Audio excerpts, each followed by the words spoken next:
how to activate your debit card on Monese.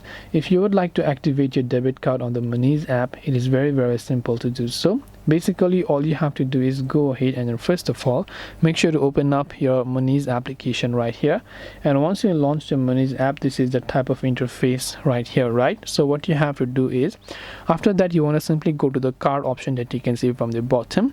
And when you go to the card option, if you have a certain debit card that you already arrived and it's on its way, you can see this option called activate card. So if you want to activate it right away, you can just select the activate card option, follow the on-screen instructions, and then you'll be able to activate your card. And this way you will be able to go ahead and then basically activate your Monese debit card. If you have got any further questions, feel free to leave them down below. Thank you for watching till the very end of this tutorial, and as always, see you soon in our next video.